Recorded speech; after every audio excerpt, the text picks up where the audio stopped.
अनेक दिवसांपासून गोकुळ दूध संघाच्या निवडणुकीवरून आरोप प्रत्यारोप राजकारण सुरू आहे।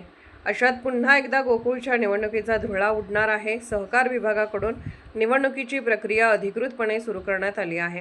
यानुसार 2 जून ते 1 जुलै 2026 या कालावधीत ठराव दाखल करण्याची मुदत दुग्ध निबंधक यांच्याकडून देण्यात आली आहे। गोकुळ दूध संघातील कथित अवसायानातील 1308 दूध संस्थांची सुनावणी पूर्ण झाल्यानंतरच निवडणूक घ्या असे आदेश कोल्हापूर सर्किट बँकेने दिले होते।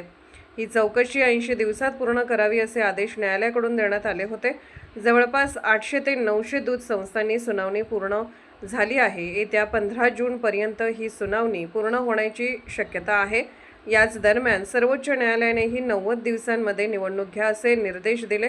यानुसार जिल्हा सहकारी निवडणूक अधिकारी तथा विभागीय उपनिबंधक सहकारी संस्था राजकुमार पाटील यांनी गोकुळ दूध संघाला महत्त्वपूर्ण आदेश दिले आहेत। या आदेशामुळे गोकुळ दूध संघाची निवडणूक येत्या 3 महिन्यात लागण्याची शक्यता आहे। 26 मे ते 1 जून पर्यंत गोकुळ दूध संघाशी संलग्न असणाऱ्या प्राथमिक सहकारी दूध संस्थांनी मतदार यादीत समाविष्ट करण्यासाठी पत्र पाठवण्याचे निर्देश देण्यात आले आहेत। तर 2 जून ते 1 जुलैपर्यंत दूध संस्थेच्या वतीने नियुक्त करणाऱ्या प्रतिनिधींचा ठराव दुग्ध निबंधक सहकारी संस्थांकडे पाठवावा असे आदेश देण्यात आले आहेत। त्यामुळे गोकुळ दूध संघाची निवडणूक येत्या 2 ते 3 महिन्यात लागण्याची शक्यता आहे।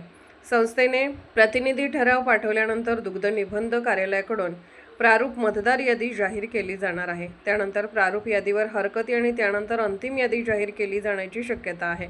मराठी एस न्यूजसाठी कागलहून प्रशांत दळवी।